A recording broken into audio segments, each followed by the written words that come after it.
Good morning, friends! I hope you've all enjoyed Science Week, but this week we're moving on to something even more important. Does anyone remember what it means to be a kind leader and mentor? You're right! In our classroom, anyone who returns to Har Shalom for a second year is a kind leader and mentor. Kind leaders and mentors even get to be teachers. You get to be a teacher by showing a friend who is new to our classroom how we do something that you already know. What is one thing that you know how to do in our classroom that you might teach to a new friend?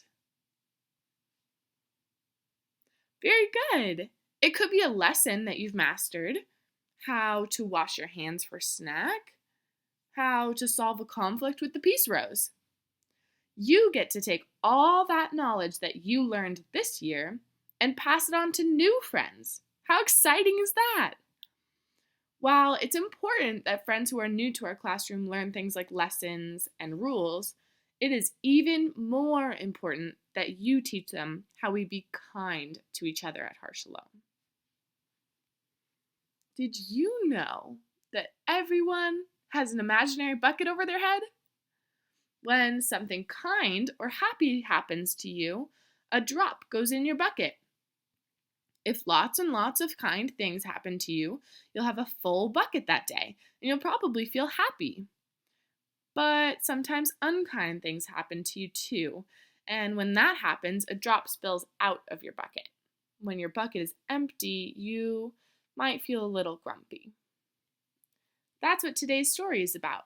We're going to read How Full Is Your Bucket? Written by Tom Rath and Mary Reckmeyer. Illustrated by Maury J. Manning.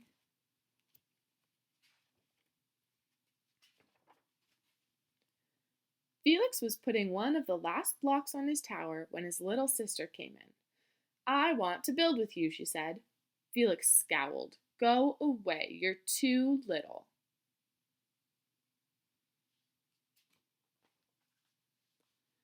"I'm big." "Stay back or you'll knock it over." "I can be very careful." "Go play with your baby toys, Anna." That makes Anna mad. Thwack!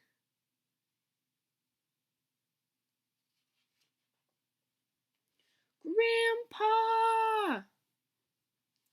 Grandpa shook his head. "Felix, you just dipped from your sister's bucket. Like everyone else, Anna has an invisible bucket. When it's empty, she feels bad. But when it's full, she feels great. Didn't you ever notice your own bucket?" Invisible bucket? Sometimes Felix couldn't quite tell when his grandfather was joking.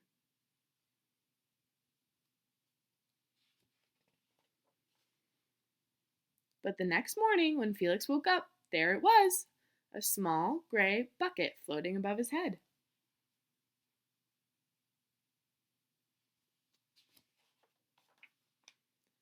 When Felix came down to have breakfast, his mom was in a hurry. "I've got a meeting this morning and it's almost time to go. Anna, sit still."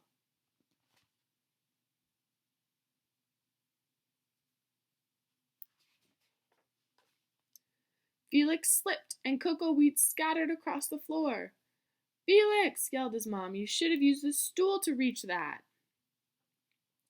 Felix could feel his bucket tip and invisible drops spill out. Drip, drip. "Ha ha," Anna laughed when she crunched the cereal with her shoe. Drip.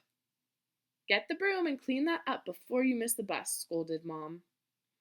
With the school bus honking, Felix quickly swept up the cocoa wheats and grabbed the last blueberry muffin. But before he could even take one bite,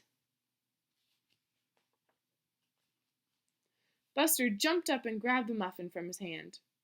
Drip. "Hey, look at Felix's new backpack. My baby brother has one just like it." Drip. "Psst, Felix, psst." Drip. "Watch out, shrimp." Drip.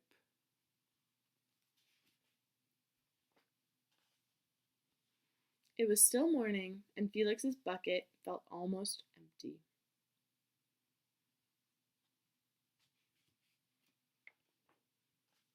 As he watched his classmates walk into the room, he secretly hoped they would trip and fall.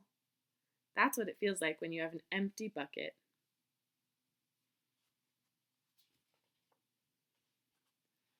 Felix slumped into his seat and waited for something else bad to happen. Mrs. Bumblenickle walked slowly up to his desk and handed him a paper. He could hardly bear to look. Felix, you wrote a wonderful story. Would you please share it with the class? Felix grinned and felt a big drop land right in his bucket. Drop!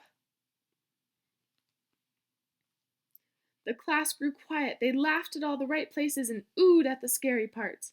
When Felix finally read the end, everyone clapped, even Emily, who sat next to him and didn't usually like dinosaurs. The Gigantosaurus Who Wanted a Pet by me, Felix. Drop, plop, plink, drop. Felix felt a whole shower of drops land in his bucket. Maybe the day wouldn't be so bad after all.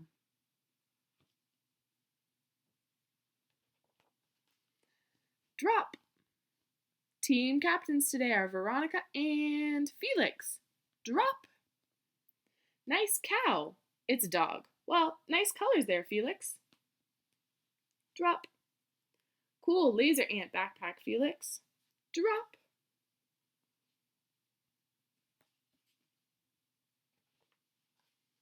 By afternoon, Felix's bucket was nearly full. At recess, when he looked around, Felix suddenly realized that his grandpa was right. Everyone else had a bucket, too.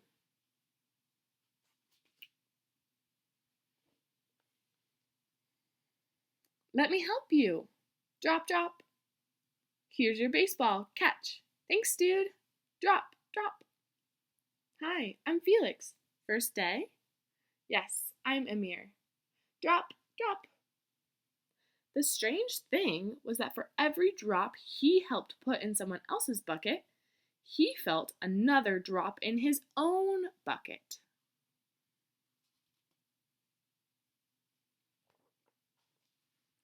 When Felix burst in the door after school, he shouted, "You were right, Grandpa. I do have a bucket, and I understand how it works." Then he saw Anna's torn doll. "Bad dog!" he almost scolded. But then he thought, dogs might have invisible buckets too. "Your doll will be okay, Anna," said Felix. "Mom will fix her. Until then, do you want to help me build the tallest building in the world with my blocks?" And so they did. The end. What did Felix learn about how he could fill other people's buckets and his own at the same time? That's right. Doing kind things for other people not only fills their buckets, but fills your bucket too, and makes everyone happier. Practice being a kind leader and mentor in your house by setting up a small bucket in your house that you can add a small ball or gem or toy to every time you do something kind for someone else. See if you can fill the entire bucket up in one day. See you tomorrow.